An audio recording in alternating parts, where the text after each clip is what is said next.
We're here tonight to discuss the dangers of the network church theology doctrine for the purposes of educating and encouraging all of you current members to, and this is a quote from Blake, tangibly measure the health of your church, regardless if it is in or out of the network. Network leaders have misrepresented scripture, they've withheld information, and they've used deceptive tactics without repentance or repudiation, which speaks to their character. So, who are we going to speak to? Who's qualified to speak to on network theology and doctrine then? We have two former leaders from different network churches, and I believe that their vast experiential knowledge combined with some seminary education provides them credibility. The integrity of their word comes from a lack of any discernible motive other than what I feel is a servant's heart and having a heart to bind the wounded and prevent any more harm to come to anyone in a system that they both feel like they may have helped build. So, without further ado, I want to introduce you to the two former network leaders. Actually, I'll just let them introduce themselves. Go ahead, Jeff. Yeah, I'm Jeff Miller. I became a Christian at Vine in 2001, and in 2002 I was planting a church and planted Clearview Church in Bloomington, Illinois.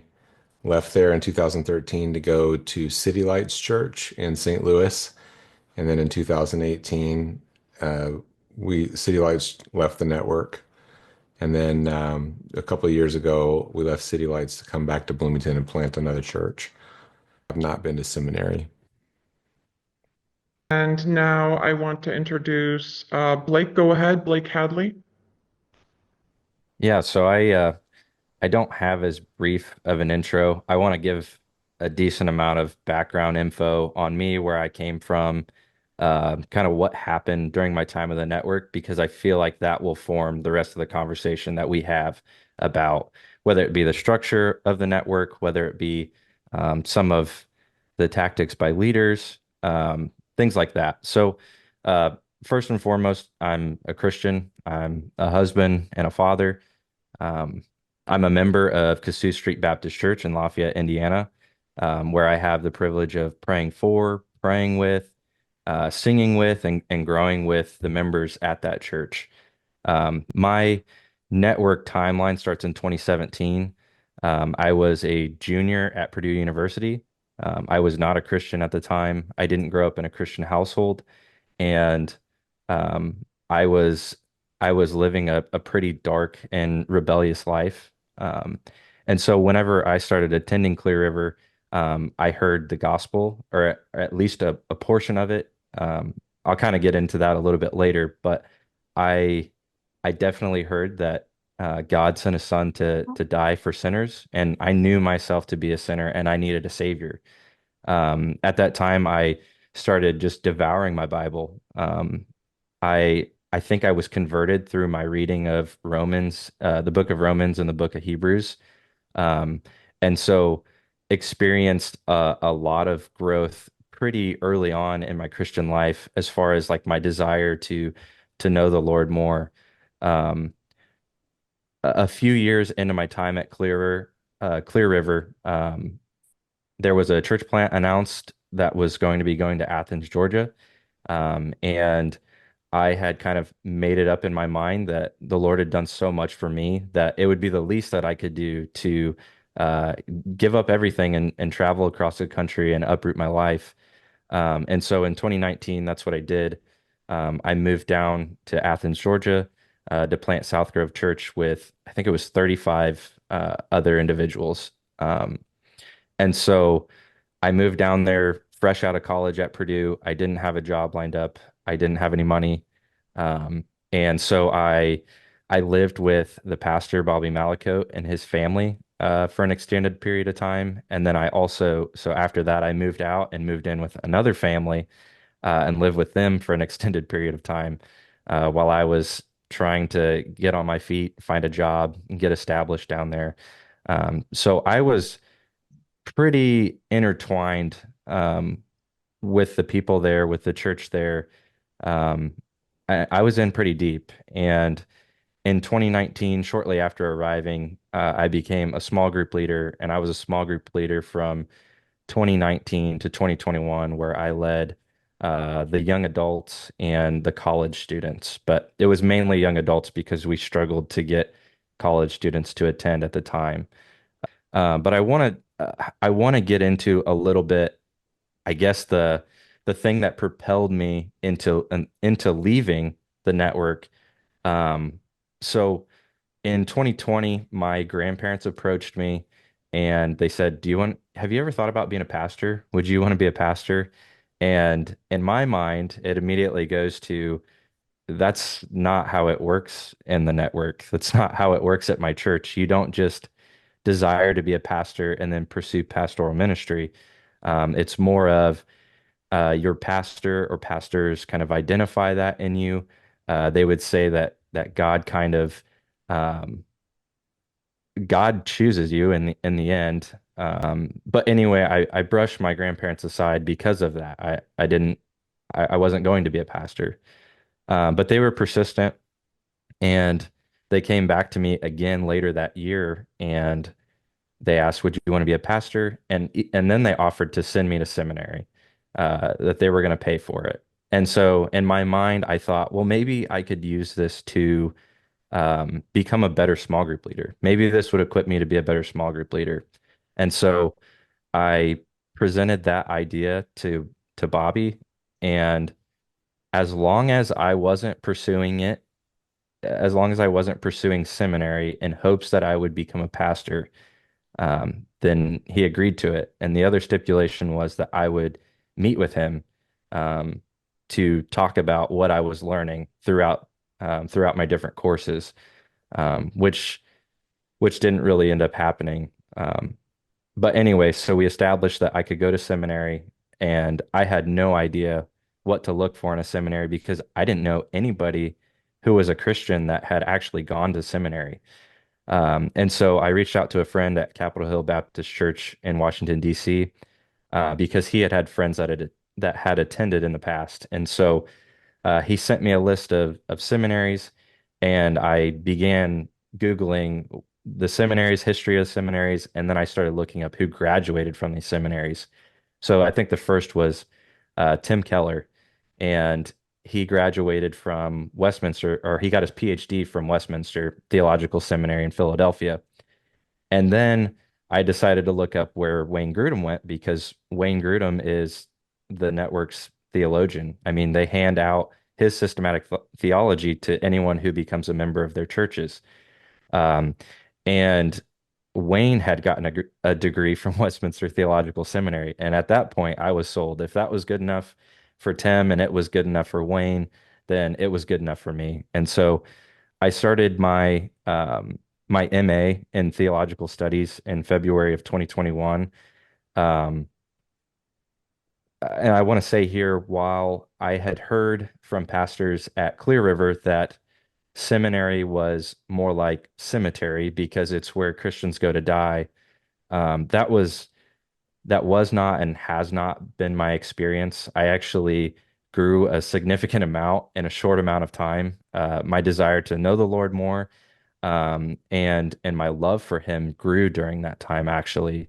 And so, um, my early time at seminary was really the beginning of the end of my time in the network. So, We are going to get into the main areas, the problematic network theology or doctrines that underpin every issue.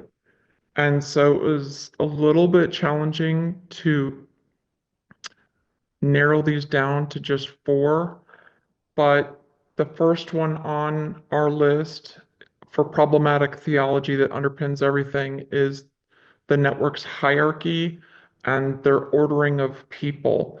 So if Blake, you will take that first topic on with regard to church structure and that hierarchy. Sure. I'll give a little bit of background of kind of what opened my eyes to some of these issues. Um, so while I was attending seminary and I was starting to learn all of these deep theological truths about God. Um, I had started to what I feel like was pull on a strand, and things were starting to become undone in my theology that I had gathered from my time at the network. And so it seemed like book by book, I was like, things are not adding up. And one of the books that I mean completely changed the way that I saw South Grove Church, I saw Clear River Church and the network as a whole was What is a Healthy Church by Mark Dever. And I guess before I get into this, I want to preface by saying I don't hold to this as if it's my Bible. I feel like Mark does a good job of synthesizing truth. You're not going to just read him, or you're not just going to read him saying a blanket statement without a biblical foundation or a biblical text or a biblical idea behind it. And so that's what I appreciated about the book. But what this book does is it essentially lays out 9 marks of a church that would make the church healthy. So this gave me kind of a barometer to measure how healthy my church was. And how he lays it out is he lays it out in essentials and importance. And so the essentials of that would be expositional preaching, which I'll talk about at some point here. Um, Biblical theology, so theology that comes from the Bible, that is informed by the Bible. And then the last one would be the gospel. And I'll touch on all three of these here in a few minutes. Um, but really, this book opened my eyes to how to measure what a healthy church was because I had heard, I don't know how many times at both Clear River and South Grove, that we're a healthy church. And that's great that we think that, but what does that even mean? And so Mark helpfully shows throughout that book um, just just how the Bible speaks to these different parts that make up a church, whether that be the preaching, the gospel, the evangelism, the membership, things like that. He defines a healthy church is that a healthy church is a congregation that increasingly reflects God's character as his character has been revealed in his word. And so I think here would be a point where I would ask whether it be network pastors or members of network churches, does abuse within your churches follow what a healthy church is defined as? Um, Read through the numerous stories, whether that be on Reddit or the Leaving the Network website. But does God abuse? Does God manipulate? Does he lie? I surely think that you would say no to all of those. But why then are these things found among your people, among your leaders even? If a healthy church increasingly reflects God's character, how then are these things true about your churches? What if it's not my pastor, not my church? It's not happening here. Right? I've heard that several times. And I think that these churches are so woven in together that I find that really hard to believe. Um, and um, even with some of these churches leaving, my argument is and has been that these churches are set up in such a way that even if there were a chance that that wasn't true of your church, that maybe you don't feel that your pastor has been abusive, you don't feel that maybe your small group leader has been abusive, um, your church is set up in such a way that it allows for that abuse to happen. Members in network churches do not have any type of authority within their churches. And and maybe Jeff, you would be the one to speak to that a little bit more, um, if you'd like to jump in. But I feel that there's not any type of, I guess a quick story would be, as I was leaving South Grove, I met with Bobby Malakote, and I said, let's suppose, and I wouldn't ever say this, I don't think this of you, but let's suppose that um, that you sinned um, in a way that would disqualify you from being a pastor, and all of the members of the church know it. Um, but you have convinced the board that you didn't sin in this way, and um, you're just lying about it. How then do we as a body, how do we fire you? And he said, you can't. And I think that's very telling. What I would add to that is you wouldn't have to convince the board. You would just tell the board. And if the board doesn't like it, you would just replace them. So it doesn't even have to, you don't even have to convince them. Now, I don't know exactly how the network bylaws changed after I left.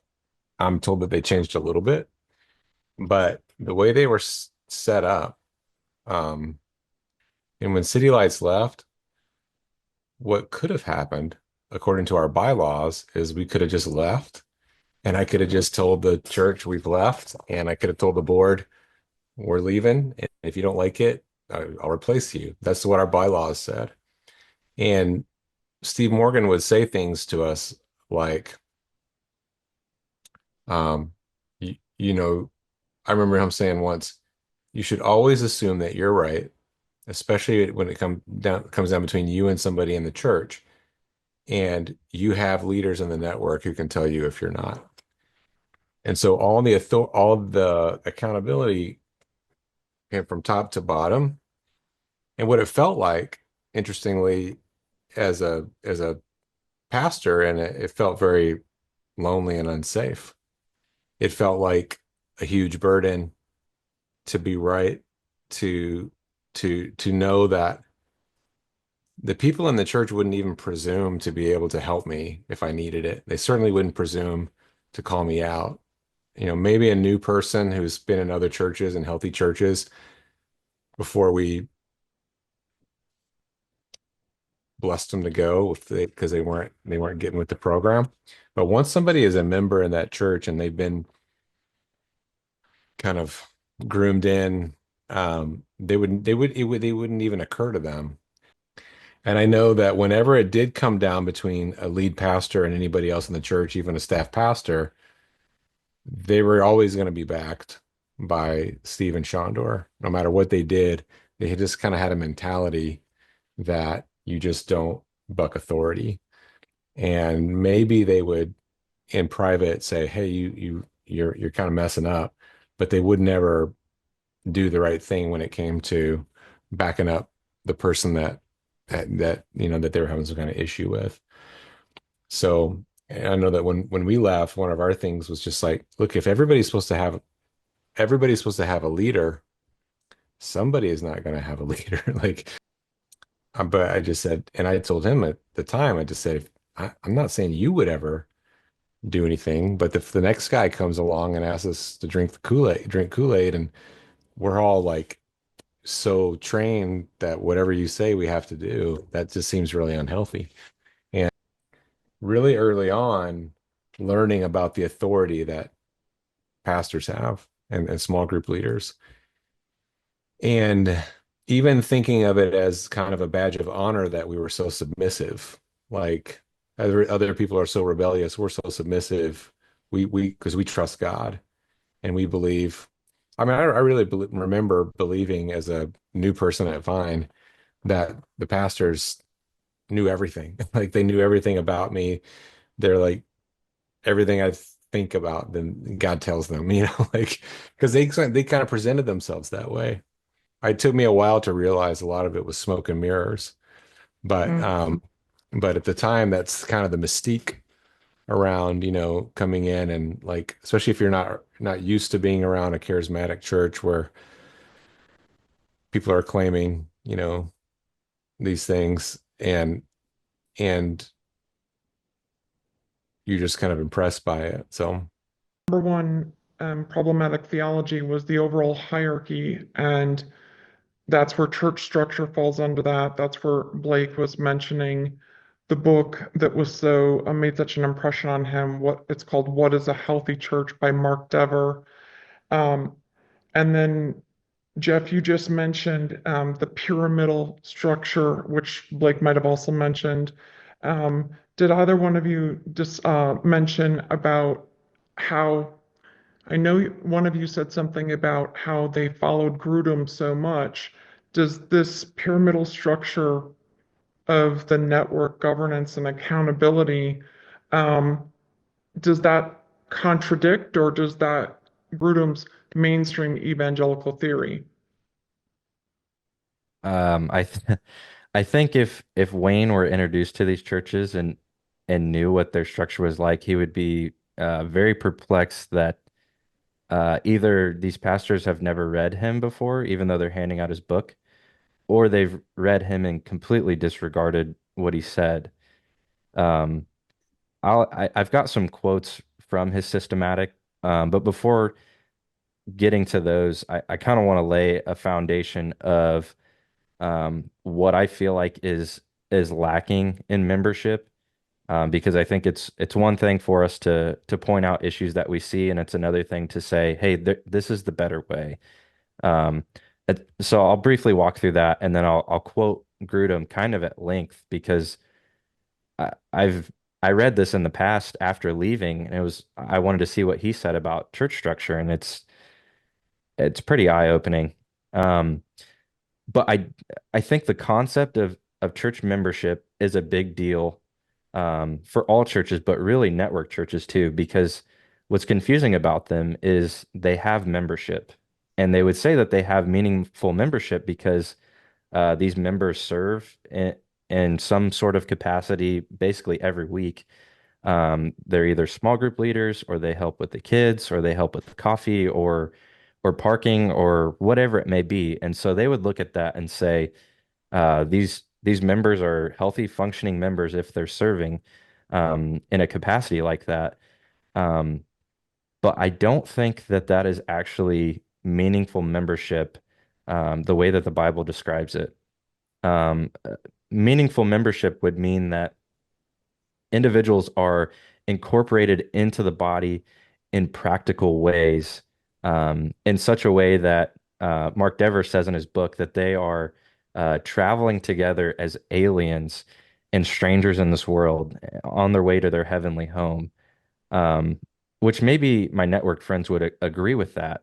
Um, but I think this is where things start to kind of deviate between their membership. Their membership sort of ends at um, serving and being able to come to their family meetings, which I don't even remember what they called. Maybe it was team meeting. Um, those are your two privileges as members. But what I would argue is that becoming a member of a church um, would mean that you practice church discipline. And I don't mean that you're just abusive to people for no reason. Um, but I think considering texts like Second Corinthians 2, verse 6, where a man is disciplined by the majority of the church, or Matthew 18:18, where Jesus says, truly I say to you, whatever you bind on earth shall be bound in heaven, and whatever you loose on earth shall be loosed in heaven. And so this is in reference to Christians holding the keys to the kingdom. Um, But members of network churches never affirm who is a Christian or reject who is a Christian by accepting them into membership. They never accept or reject a pastoral candidate. Um, and so they're not able to practice their office of being a member that I feel and others feel that that is what they are called to do in the Bible. And that's not even getting into a certain form of government of a church. It's just the fact that in network churches, members are not actually allowed to be members. Um, And so this is where I'll start to quote Wayne Grudem because I think it's baffling as you read it and try to square that away with, isn't this the network theologian? Um, in his systematic that every member gets upon membership, at least up until 2021 when I left, this is what Wayne says. He says in the New Testament, there are several examples where church officers were apparently chosen by the whole congregation. That's on page 921. He goes on, another reason for congregational participation in the selection of church officers is that in the New Testament generally, final governing authority seems to rest not with any group outside the church or any group within the church, but with the church as a whole. And that is also, or that is on page 922. And he continues, if the entire congregation selects the officers of the church, there is more accountability to the congregation. Paul assumes some level of accountability when he provided for the fact that two or three witnesses could bring a charge of wrongdoing against an elder. This accountability provides an additional safeguard against temptations to sin and excess lust of power. Page 922. Historically, false doctrine often seems to be adopted by the theologians of the church first, by pastors second, and by the informed laity who are daily reading their Bibles and walking with the Lord last. These factors combine to indicate that although Scripture does not explicitly command one specific system of choosing church officers, it would seem most wise to have a system whereby the entire church has a significant role in the selection and recognition of the officers of the church, perhaps through a congregational vote or through some other process whereby congregational recognition is required before church officers can assume office. And that's on page 922. And I quote Grudem because the pastors, I would assume, have read his systematic. They hand out a few other of his books, or at least they did when I was in the network. Um, and if even their own theologian disagrees with them, who do they get their ideas of church from? Let That me add something to that okay. that you'll find interesting. When we left the vineyard, Steve was really worried about becoming like the vineyard, which was in his, or at least an aspect of them that was that it was very loose and there were lots of, churches, a lot of churches went sideways, pastors went sideways, and he actually met with Wayne Grudem a couple of times, talked with him and met with him. And he asked him, how did the vineyard go sideways on the issue of women pastors, which is what we left over the what we left the vineyard over. And he said, well, they didn't have enough theologians. They had one theologian, and that was a guy named Don Williams. And when Don Williams became a egalitarian, there was no one who could refute him because there was nobody that knew enough Greek and Hebrew. And he said, how can we keep from becoming that? And he told him, you need a team of theologians. You need to send a handful of guys to seminary, and you need a team of theologians. And he said the other thing you need to do is somehow there has to be the ability of the grassroots to deal with denominational leaders. And he said that what you just mentioned. He told Steve, the reason the Southern Baptists are one of the only old denominations that hasn't gone liberal is because when the seminary presidents and denominational leaders go liberal, I think he used the words, they throw the bum out because they had the ability to do that at their conferences. Churches send members to their conferences to vote on these people. And we sat in a room and Steve was like, yeah, so I think he was trying to listen. I think he was trying to absorb it and figure out. He was even like, yeah, so maybe have to figure out somehow some kind of way to do that. But I do think we need to send some guys to seminary.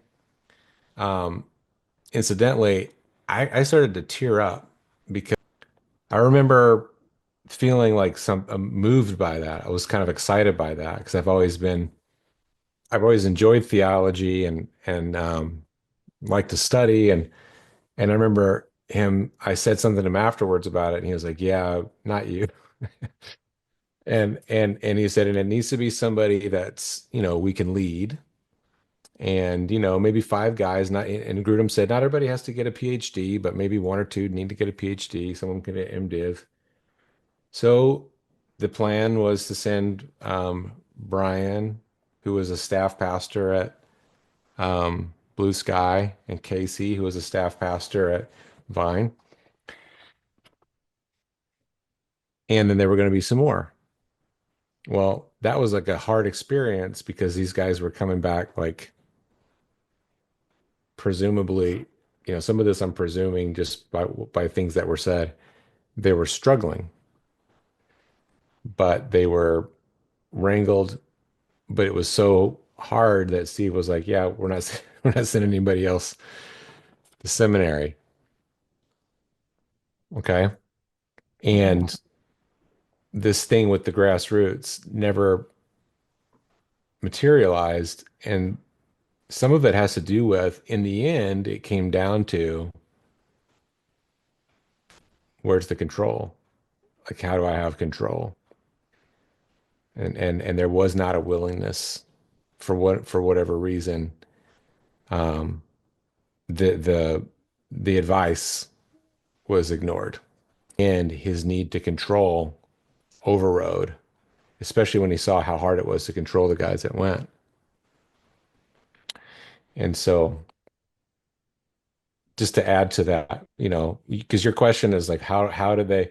Well, eventually, it's just like you do with the people can do with the Bible. We're going to pick and choose how we interpret this. And yeah, I mean, Grudem says the Bible doesn't tell us exactly what to do. So yeah, this part of Grudem is up for interpretation.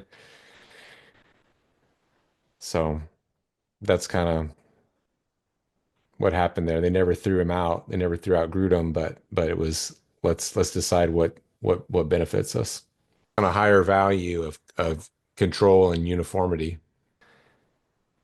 It's the Holy Spirit that says, Blake, you haven't told, still sticking with this church structure and this hierarchy before we leave this subject, you haven't told your experience of being a small group leader and the reason that should be of importance to anyone, especially new in the network, is because many of you won't spend a lot of time with your pastors, but all of you will spend time with your small group leader. I I do feel like small group leaders play a massive role in network circles. I don't know if it's the biggest, but they almost function as little pastors, which is a completely unfair burden to put on a small group leader who is not a pastor. They may not be qualified to be a pastor. Um, they may not even have a desire to be a pastor or pastor people, but that's what they do. Um, they're expected to get to know their people that are in their small groups really well, which I don't think is a bad thing.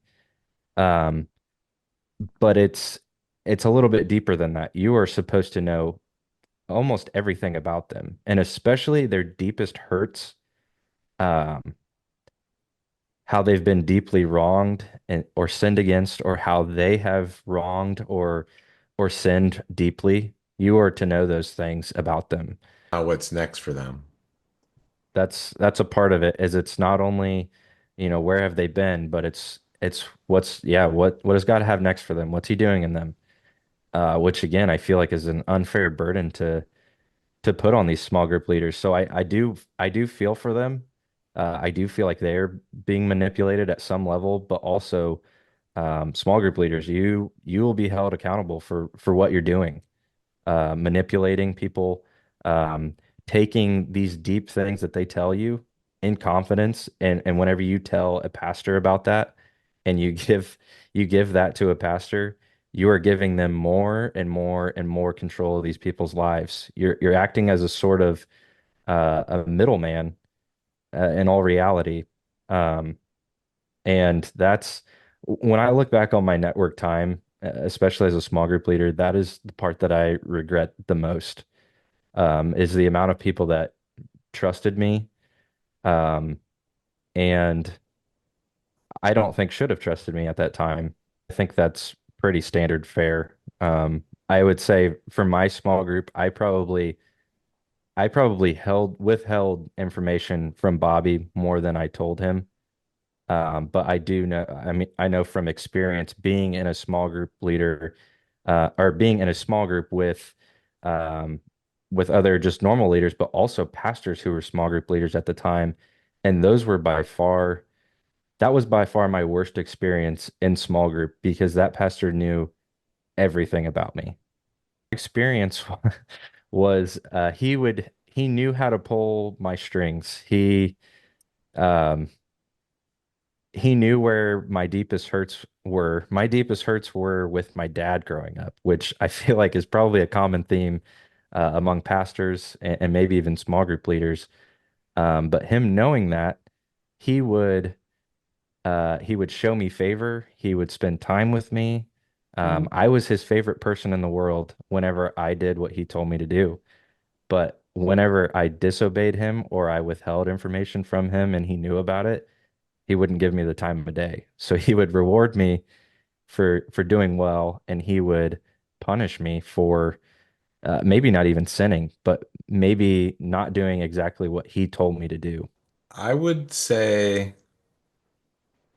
most of the time it wasn't necessarily we're going to tell their stuff without them knowing. Most of the Mhm. time it's going to be understood that the small group leaders are going to talk to the pastor.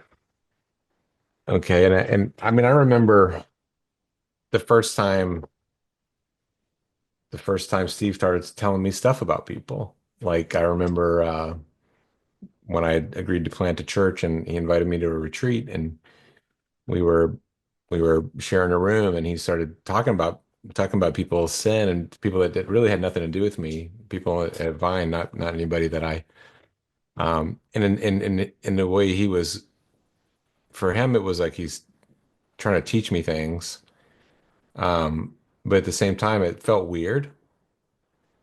And then eventually it didn't feel weird anymore. I just felt like this is what we do. And sometimes my wife would be like, "Don't you think this is weird?" And I would just be like, "No, we have to, you know." And it's easy to convince yourself when you're one of those that you're doing it because you want to do what's best and you have the authority to know these things and it's so much it's such a weapon. And when we the leaders think that we have the authority that we think we have, it's not like we didn't think we had the authority, but we were pretending. We just were that arrogant and we just had that kind of like delusion about who we were and what Right. we should be, what we should be allowed to know and what we should be allowed to say and who should obey us. And um, so that was very common. And we would say with the group leaders, like, you need to know what's next for the people in your group. Here's how you find out what here's you know, and then they would just, you know, a DC pastor or lead pastor would sit with a group leader and be like, okay, how about this person? What's going on with them? And you could sometimes have a mixed motive that was partially good. You might care, you know, but the fact that we thought we were more important than we were in the process. I think the way you said it, Blake, was really good. That um, about the burden that we had, you know. Um, at the same time was a very self-important burden, you know, that and then some of us could be burdened by it and addicted to the burden. Actually, in a system like he described, where you get rewarded for obedience, then um, and some of that, and that sometimes that reward is promotion to position. And so you've got people that are, yes, I'm being led, and I may or may not like that depending on how that feels, how much I'm being rewarded and how much I'm being punished, but at least I'm getting to lead others. And so this whole status, you use the word hierarchy at the beginning of this, this whole weird status game that is very, very hard to break out of. And you almost never see anybody break out of it unless they get crossways with a leader and they feel so much of the pain of the rejection that they stop and think. Because if you don't feel that pain, I don't know anybody that's been able to get out. Like you said, it's theology that gets people out, and that's true, but first it's pain. And then at one point, I remember 2 years before we left thinking, man, I'd like, like to leave. And literally but I have no idea where I would go. I have no idea what I would do. I felt like I would be completely adrift in space. But 2 years later, it was after a journey of theological discovery. Why is this? Why is this? And it sounds similar to what you, when you got in seminary, was just coming to the conclusion that no man could possibly be expected to have that kind of authority over another person's will and conscience. That makes them subhuman. That can't possibly be right. So I think we've really cleared up the hierarchy and ordering of people being a pretty big network theology underpinning of a lot of problems, which leads into our second thing, which we've already been talking about, is their lack of accountability, is the untrained young pastors, like the nepotism, and why that would be damaging to a church. I think there is some good in allowing young people to get some experience leading people, especially if there's somebody who has maybe thinks that they have a desire to be a pastor. That's a part of um, those qualifications that Paul actually lines out is somebody who has a desire to be a pastor. Um, so if a young person has that desire, is maybe getting an opportunity to lead a small group, but I don't know that looks like turning them loose and making them, like I said earlier, like a little pastor themselves, where they're shepherding people's hearts, which I think is so dangerous for maybe a late teenage, early 20-year-old, like I was, an early 20-year-old, to be shepherding hearts of people who um, have such a value to God, whom He loves, whom He sent His Son to die for, and then you're tasking this person to shepherd that and help them to grow, which again, I don't think are always bad things, but whenever you have people who are untrained, or maybe even putting it this way, is some of them are extremely trained, but they're trained by people who are trained by, who are trained by, who are trained by, and the list ends up at one person. It's not like people randomly become leaders within the network. And I think my story was, like I said, I was saved pretty radically. My life was a complete mess in college. Um, and very early on, I was invited to the Network Leadership Conference as what I would call a young prospect. It was me, another guy who ended up becoming a small group leader, and another who they brought on staff. We were all brought to this network leadership conference, and we experienced all these things, all this favor shown to us by not only the pastors who brought us, but other network leaders. Um, I think that is a way that um, some of these untrained men are kind of identified by not only their pastors, but other pastors in the network. It seems like it was a sort of proving ground. But in the end, you end up getting trained by those same guys who were completely untrained. Just agree. And I would just say part of it was that, you want people that are moldable, and young people are moldable, and you don't want them to go to seminary. You want to be the one.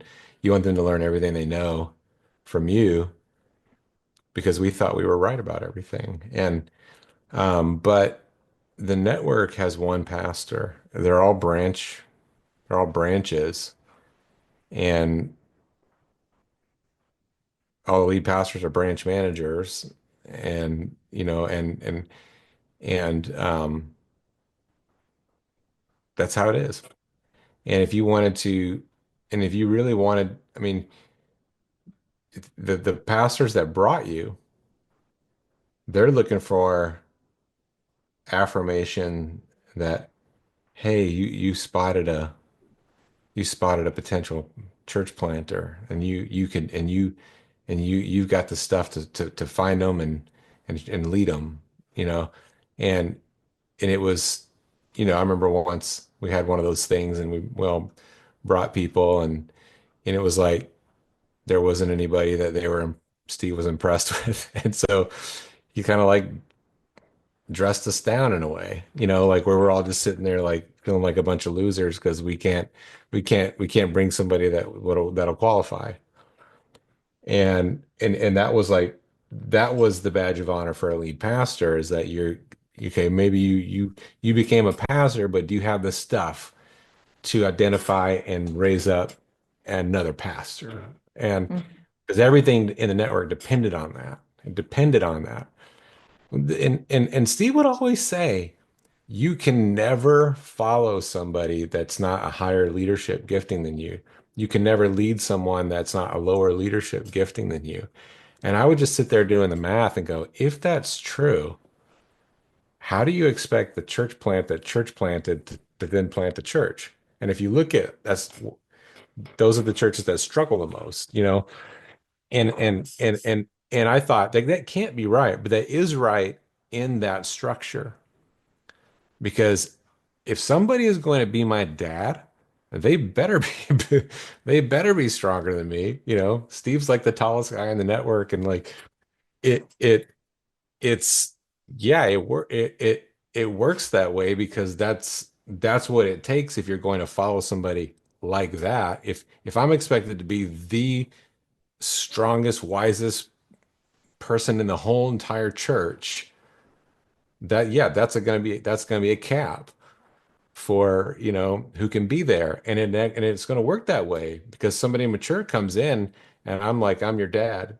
you know they're not going to stay, Mm. and so our churches are going to be very unhealthy because we're the most mature people, and we already know we're screwed up. I was saved in 2001, planting in 2002. like Poor church structure when you have an enmeshment of people who are related to each other, who are college roommates. How does that create a dangerous situation? Why does that matter that they're all related and buddies? well, it's already really, really hard to do anything about a pastor who is in sin because a lot is at stake. We have put this untrained person in there saying, but we're over that. We're going to make sure they're okay. And I saw a lot of things that people should have been disqualified, I thought, but because they'd been backed already by the network, they had to like deal with it. And I think it makes it worse if there's family involved. The reason that happens um, is just because the highest priority is raising up leaders who can lead in the way that the network wants them to lead. And yeah, who better than family of leaders to be that kind of, to be a sure thing for that. And I mean, I know my wife, one of her like most fervent prayers for probably the last 5 years we were in it was that our boys wouldn't end up as pastors in the network. Let's get into the third topic of poor doctrine, which is something you both already mentioned a few times, but we never dug into it. And that's the mystical calling that all leaders are supposedly have. And that's where those small group leaders like Blake, you are supposed to discern and say this guy's good to go. And so all leaders, including you, you're a small group leader, has a mystical calling. And um, if you are a leader, you must be obeyed. And how I say that so assuredly is because it's been leaked on multiple audio tapes from Sandor Paul's Obey Your Leader in All Matters, Dan Digman's God Speaks to Us Through Our Leaders, Scott Joseph's Followers Are Subject to Church Leaders, and it goes on, and Steve's own audio as well. So, Blake, if you want to discuss that a little bit, the mystical calling and how leaders must be obeyed, and that also ties into, unity in all things. But the word calling in network circles is thrown around a lot. Pastors are called. I'm called to do this. I feel like God is telling me to do this. Uh, and I would just be, if I could speak to my network friends, I would be very careful using the word calling, uh, especially around pastors. I think I understand what you mean, um, but I would be very careful using the word calling. Um, God calls us to himself, as believers, as his children. He calls us to him. Um, but pastors, I wouldn't even know how to approach the topic with someone who's in the network because you really should be using the language of aspire. If you're a pastor, I aspire to be a pastor. That's biblical language.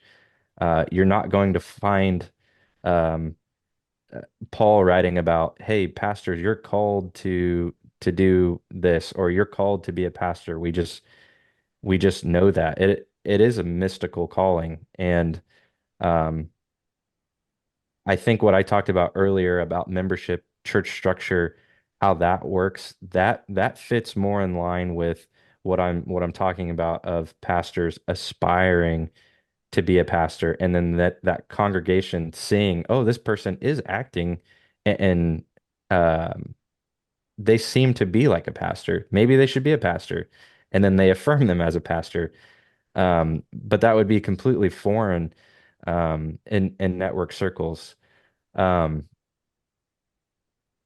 I think unity or uniformity plays into all of this as well, in that that network leadership conference, I'm not even sure if they do it anymore, but the one that I was talking about earlier that I was invited to, it's amazing when you walk into the room and then you see all these people who kind of look like you, or they look like the people at your church. They talk like the people at your church. Their mannerisms are the same. They use the same phrases and words, and sometimes even uh, have a similar cadence when they talk.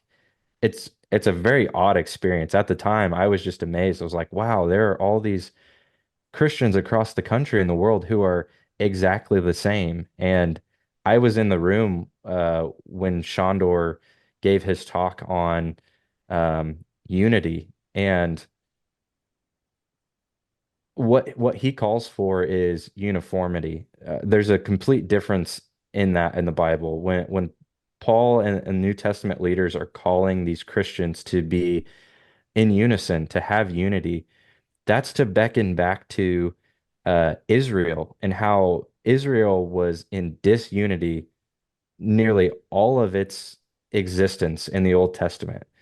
And so there's this reversal happening in the New Testament where these people who come from all these different walks of life, they come together under the gospel in Jesus, and Paul is calling them to, throughout their diversity, calling them to be unified in the gospel.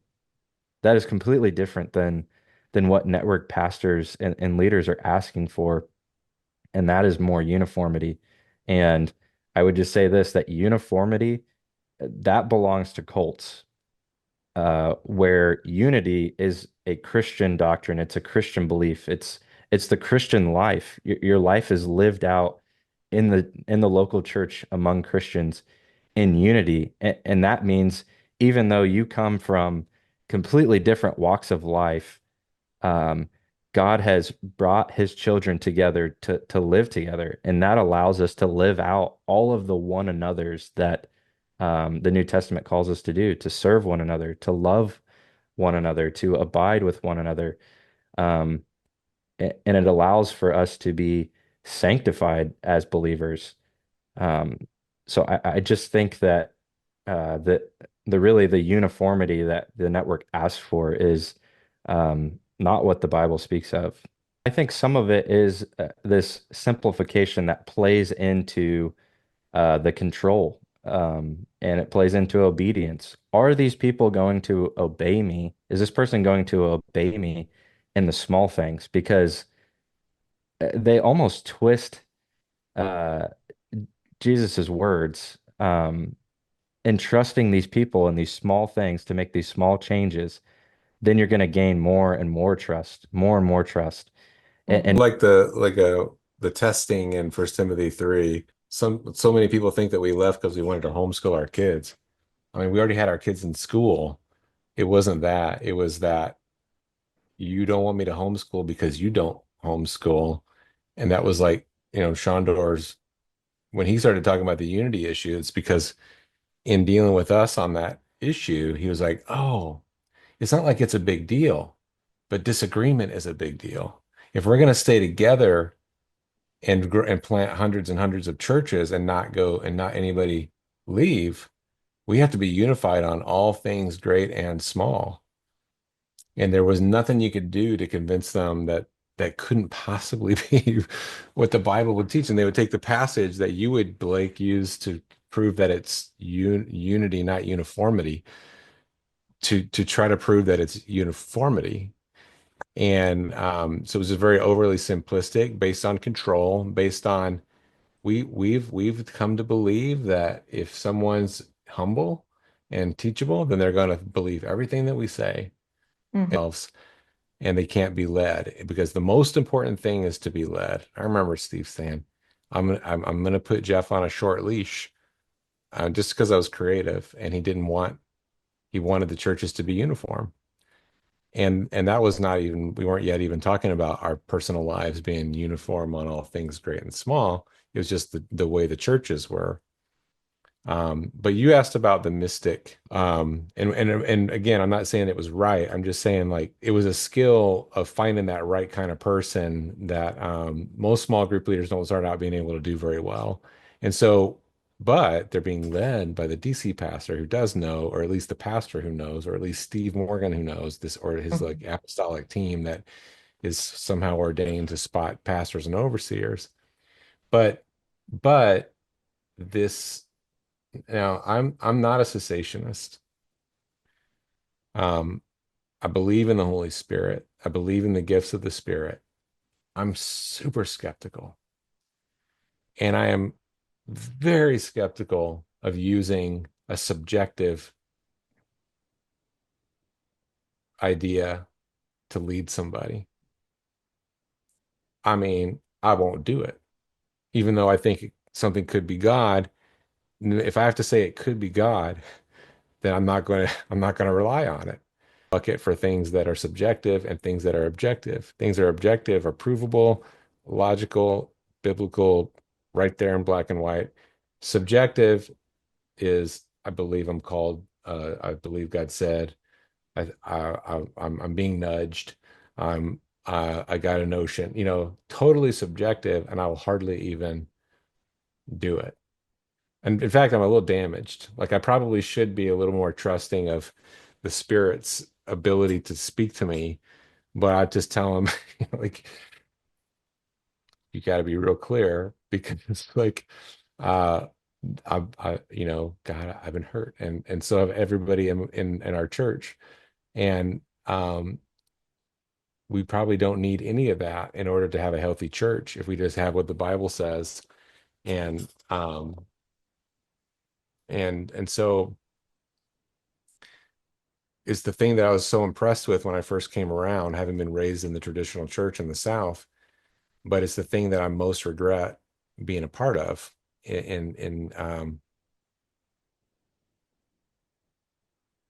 claiming authority based on a subjective word. That would be when I was in the process of leaving um, South Grove. I actually left because I was taking a New Testament course and we were really focused in on Pentecost. And I read a book called Perspectives on Pentecost. And it essentially lays out the significance of Pentecost. It's this reversing of what happened at the Tower of Babel, where at Babel, the people's languages are confused. God confuses their languages um, because they're trying to become like God. And at Pentecost, you have this reversing, this redemptive reversal of Babel, where people are not confused by what these men are saying, but they actually hear the gospel in their own language, and they're saved through the hearing of the gospel in that way. So a long story short is I become convinced that maybe the sign gifts aren't for today. That was like I talked about earlier, this pulling of this string where things start to kind of unravel. That was the first step where I was like, some something's off. Um, and so that's where it started was I was really having doubts about the gifts, but it wasn't necessarily so much about the gifts, but this mystical aspect that we talk about, how um, my pastor he could speak in tongues and also interpret tongues, and he always knew the correct interpretation of the tongues, even when somebody else got it wrong. But also had a gift of prophecy and a few others. And I was like, how does this guy have all these gifts and the rest of us are just kind of, skimping by? Um, but my first conversation with Bobby about, hey, I'm having these doubts and it's a conscience issue at this point, being at the church, which he didn't know what that even meant. But his first response when I told him about this, that we needed to talk, was, I think you have a demon. I don't know what you say to somebody who says that about you. Um, I tried to assure him I don't think I have a demon. I feel like I'm being convinced by God's word of another way, and I don't know that I can continue on at this church. And so that's where things started off. And I tried to have conversations with him about the gifts, and we would get into fairly deep conversations and at a certain point we would go back and forth, and it would just get to this point where he would go, no, that's not true. And I would say, why do you say that? And he says, because I just know it.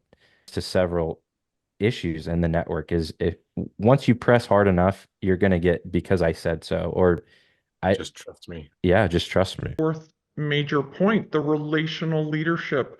So, so you've got our four things that we are discussing tonight that are underpinning all the problems with the doctrine is one, the hierarchy, two, the no accountability, three, the mystical calling and the leaders that are called must be obeyed, and then four, relational leadership. So All I would say about it is it's extremely uh you're choosing favorites. And like you can't love everybody equally. In the church, you have to find the leaders and the people that you want to multiply, the people that you want to replicate. And you really need to feed that element of the church, and you need to starve the element of the church that you don't want to replicate. And you do that by loving them. You got to love them. But what that means is you've got to reward them. And I would hear your time as a reward. When he said to raise up Justin, He said, Justin's your guy. He was like 19 years old. He's like, Justin's your guy. Treat him special. Um, and when that's how you're getting brought in, and then for whatever reason in the program, no more, people get hurt. I mean, that's just so hurtful. Jesus wasn't not manipulating those 12 guys. He wasn't he wasn't trying to be winsome. He wasn't trying to win people with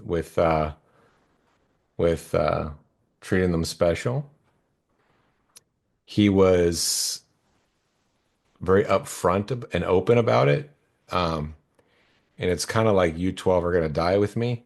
It wasn't him ever telling them how to do it to other people. It was a bunch of people followed Jesus, and then God called him to identify 12 who are all going to die. You know, all but one are going to die. I can't watch The Chosen. I get triggered because it looks like it looks Mhm. like a planter in the network. Like I can't. I'm like, I know it's fine. Jesus is Jesus. Like, and that's very different. And that's the other thing. It's Jesus. There has to be some kind of attention given to the development of leaders, and there is a distinguishing process. I think, but what Blake was putting so well before is the congregation has to have a say in it.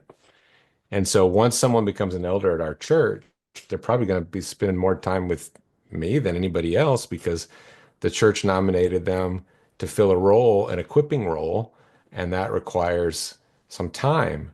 But that doesn't in any way, shape, or form, it should not look to the church like now this is my favorite son. It's it I mean, if you think about what a pastor is in a normal church, a pastor in a normal church is not everybody's dad. He hasn't had to like dominate everybody through the carrot and stick it's a totally different kind of relationship. Structure is, relies on that, and you're told to be spotting the best of the best, the cream of the crop, and to ignore everybody else, or lead them to somebody else. I mean, it's just really sad and really based on anything but a real calling, anything but what God is actually doing, everything to do with a certain kind of system of a certain kind of um, salesmanship, or a certain kind of person. It goes with relational leadership is about membership that they make membership harder to weed out the weak. So, and we all know the ways they make membership difficult by having membership contracts. You're required to invite other people, evangelize. I call it recruiting. You're required to tithe, regardless if you're a student. A lot of people are being asked to get rebaptized. And then there's multiple trainings and retreats and service team and stuff that's required to be a member and required confessions and required to be in a small group. There's a lot of things that you have to do, which means that they are intentionally making membership harder to weed out the weak. I want to briefly go back a little bit to the relational leadership side of things and then build into them making membership harder. Is that I think a common theme that we see with these churches is that they look at the Bible through a certain lens, and it is a very, I would say, practical lens, which maybe they're getting the point of a text or maybe they're not. So you talked about Jesus spending time with those 12 disciples. I think there are things that we can glean from that. Maybe a leader should spend time with other leaders to equip them to lead people. That might be a general truth that we can pull from that. But a few things. One is like we mentioned earlier, like this was Jesus that we're talking about, and I don't think any network leader would equate themselves to him. Um, Again, there was this redemptive reversal happening. I think that's a theme in the New Testament that network churches completely miss in their preaching, their teaching, and application is why were there 12 of them? Well, this redemptive reversal is happening because they're representing these 12 tribes of Israel. And there's this, uh, these men they're not only going to die for the gospel, but they're also going to spread the gospel amongst the Jews and Gentiles. They're going to spread it to a diverse group of people who are going to hear this gospel and believe this gospel. So there's this reversing where the 12 tribes of Israel, um, they didn't spread the good news. They didn't reach out to their neighbors. They were very inclusive. Whereas in the New Testament, you see this spreading out, God in the center being Jesus spreading out from the 12 to the nations. They completely miss this. And it's really sad from my perspective is because the people aren't getting that type of preaching on Sundays. They're not getting it at small group. They're getting this very straightforward. I don't know how many times I would have talked through that scenario where Jesus is spending time with his disciples in a small group setting, one of those texts, and completely missing the point on it. Um, I think you had mentioned evangelism, making that harder.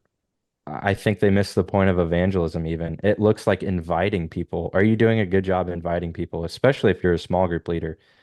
I would challenge my network friends that that's not evangelism. That might be a part of evangelism. But when I was at the University of Georgia with South Grove, I had started going on campus with a friend from another church and evangelizing students, like actually going out, asking them what they believe and sharing the good news of Jesus with those students. I wasn't inviting them to church at the end of that either. I may have asked them to pray with me, and then they went on with their day. Didn't ask for their phone number or anything. I didn't want anything for them to hear the gospel. And when I invited my South Grove friends to come do that with me, they looked at it as a complete waste of time. None of them ever came with me. Why did you know what the most churched college town is in America? College Station. Why do we need to plant a church in College Station, in the very most churched college town in America? Because it's not about evangelism. It was about a strong, building a strong network. And if you can pilfer, you know, Christians from other churches, and when you get, and, and a lot of these guys will think, yeah, because they're not real Christians. Yeah, I mean, I don't think anybody would say evangelizing is not good. They Right. just would just far prioritize church growth and then just call that evangelism. Power of God for salvation, no matter who shares it. If you hear it, you can be saved in spite of the church. You can be saved in a cult. I'll go ahead and share this, even though it's going to incense some people. But to your point, or to just add some flavor to this relational leadership thing and the development of leaders. One of the last trainings I got from Steve, he was trying to teach some of us smaller churches how to become bigger churches. He was talking about going from farming to ranching. He said, you'll never go from farming to ranching if you can't figure out which sheep are for slaughter and which sheep are for reproducing. He said, if I have to lose see 30 of my buddies get killed taking that hill. We are going to take that hill. And he said it very emotionally, crying. Like, relationship, people are actually not important. The mission is important. The mission of the network is important. People are not important. And we love them until we're done with them. And then we just kind of looked at that as this is just something we have to sacrifice. We sacrifice our friendships to go on these church plants. We sacrifice our friends that we were relationally leading and loving until we found out that they didn't make the cut. and it would be irresponsible of us to spend any more time with them because they're not going to be a church planter. They're sheep for slaughter now. Mhm. Okay, people don't matter. That's a huge problem with the network. If you're in the network, you don't matter. You are a number. And and and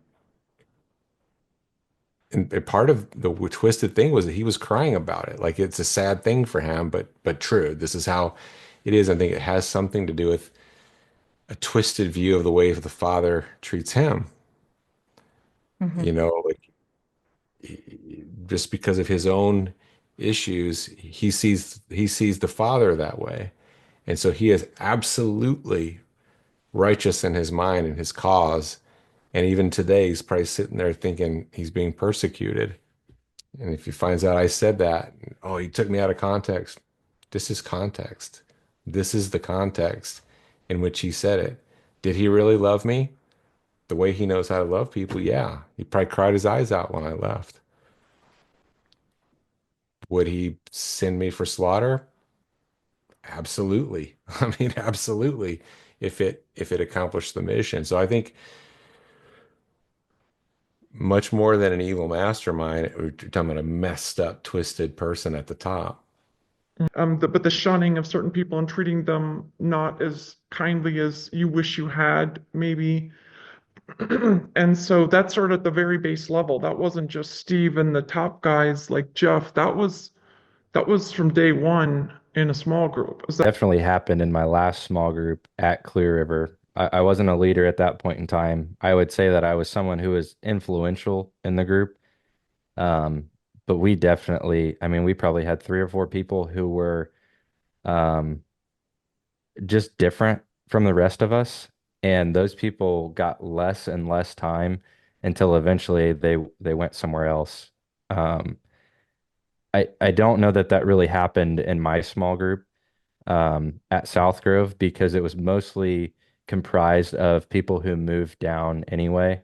Um, Now those people might get less of my attention or less of my focus or honestly, as sad as it is less of my prayer time because I saw those people as having less potential to influence other people or they weren't doing what I asked or they were really struggling with maybe a particular sin and it was just I would give up on people pretty easily.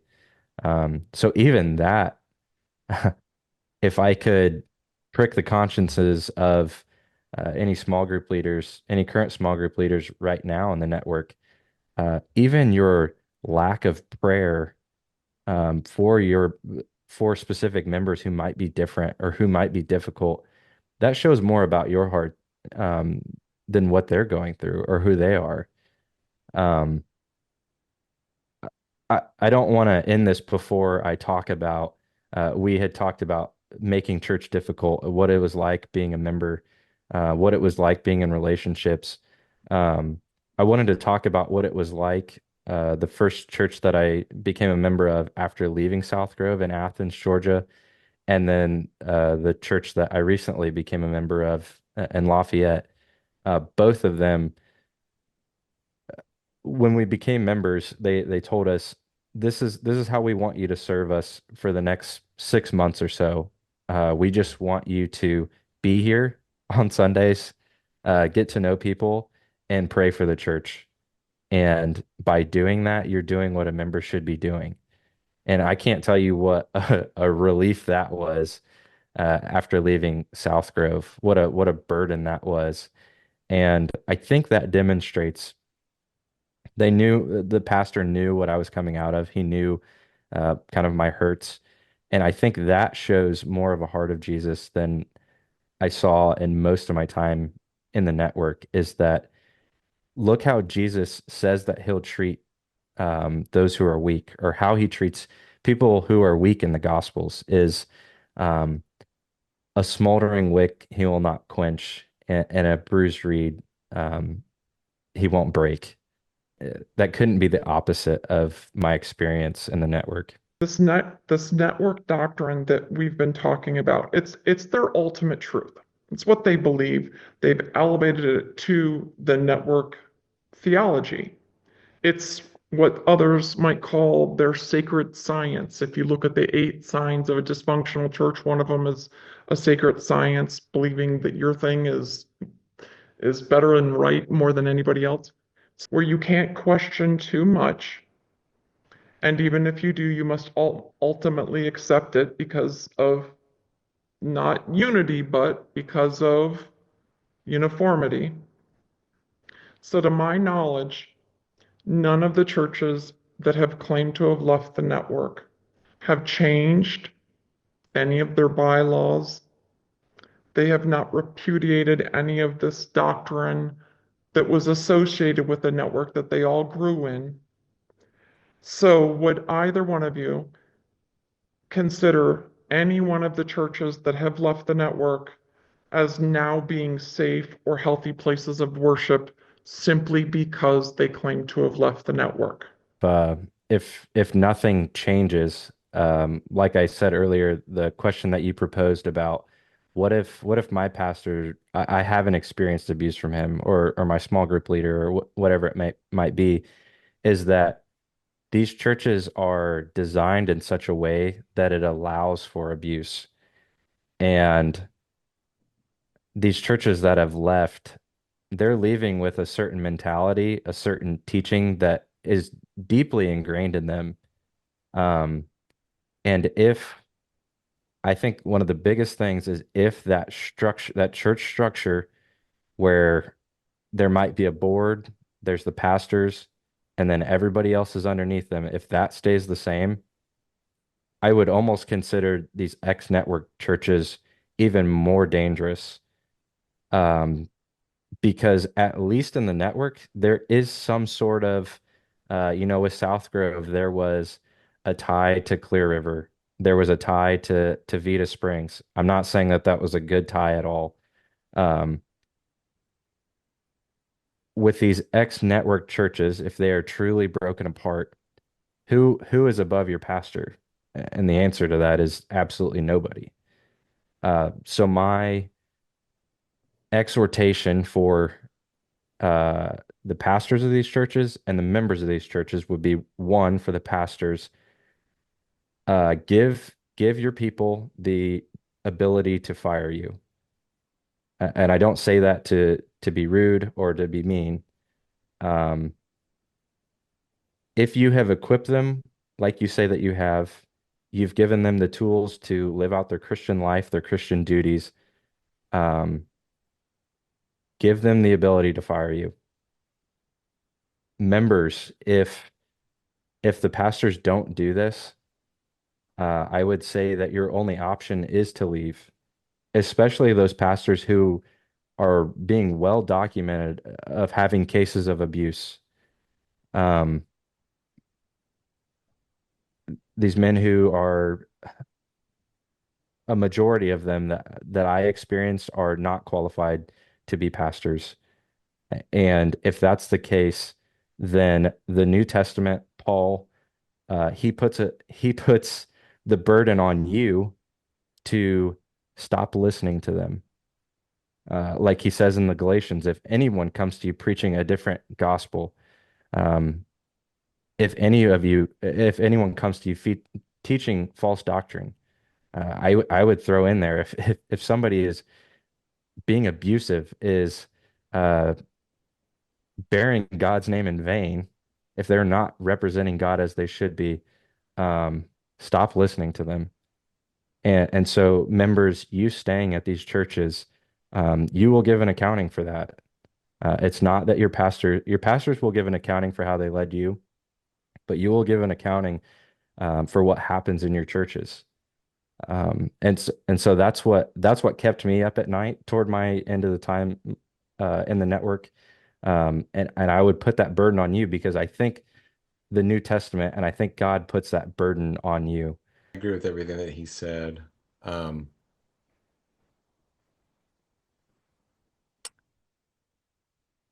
yeah, I realized some point after I left that I was culpable for having stayed so long.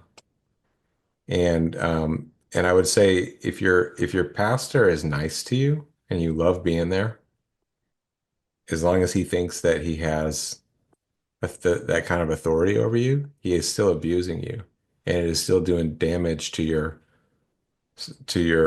sense of yourself, your agency, and you're not functioning as a true image bearer. That is a violation. That's violence. He's doing violence.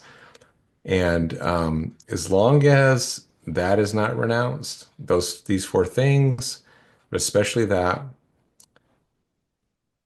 I haven't seen anybody actually renounce the Steve Morgan and his teaching, except for maybe a little bit of like, we don't believe in trans local authority anymore.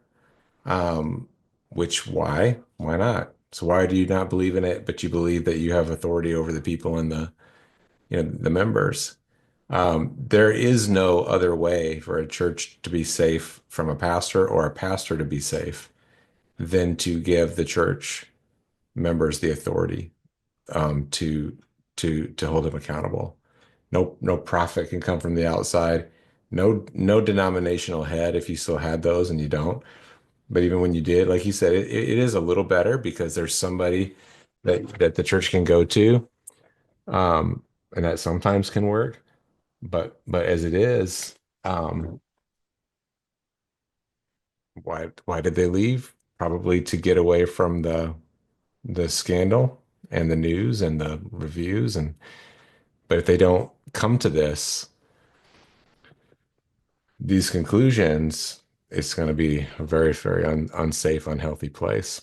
Would either one of you care to leave the discussion tonight with a prayer for the people still inside? I thank you for this time that we've had together, as unfortunate of a reason it is that we're coming together and talking about these things. Um, Father, I pray that first you would start to open up the eyes of the members of these churches. Um, Lord, help them to really view all aspects of their life through the lens of the gospel. Um, am I loving God? Am I loving neighbor? Lord, I pray that you would put a burden on their hearts and in their minds for that, to start thinking about things that way. And then I pray uh, for the pastors of these churches. Lord, I pray that you would break their hearts um, for what they have done, for the system that they have thrived in. Um, Lord, I pray that you might awaken some of them um, to the dangers um, that are at these churches because of the way that these churches are set up. Uh, Lord, I pray that you would soften the hearts of the pastors. Lord, this has been my prayer since I've left and will continue to be. And then I pray for those, even those who are making decisions even above the pastoral level. Um, Lord, I think it would be uh, such a beautiful thing and would bring great glory to you if you were to open up Steve's eyes, that you would awaken him to the hurt that he has caused. Um, so Lord, I pray for these churches. Um, I pray that you would start to maybe even revive some theology within them, that these men might start preaching rightly, that they might start leading others rightly, they might start loving others rightly. Um, but Lord, if they don't, I do pray that you would either close their doors or allow another church to um, take them over and give them to shepherds who will care for these people. Lord, I pray for those who are torn, members who are torn about leaving. Um, Lord, I pray that you would make for safe ways for people to leave. Um, that you would open up their eyes to the fact that even though it means possibly losing friends or losing family, um, that Lord, honoring you and obeying you and being known by you is truly enough. And these things are taught in network circles, but I pray that that would be true of those who are torn about leaving. Um, Most of all, Lord, I pray that you would continue to save people in these churches despite what's going on, but you would make for ways for them to find healthy churches. Lord, I pray that you would be glorified through all of this, and I pray this in Jesus' name. Amen. I want to add one thing. Um, I've met a lot of people who are suffering because of the division of their family these churches have caused, because they've been cut off from each other via divorce or just abandonment. And I would add to your prayer that these families find resolution, that they reunite, that they find genuine love again. And that is not intervened upon by a pastor with um, who has no business intervening in a mother father and a husband wife in an adult child to their parents relationship. So I just pray that these families are reunited and find peace again.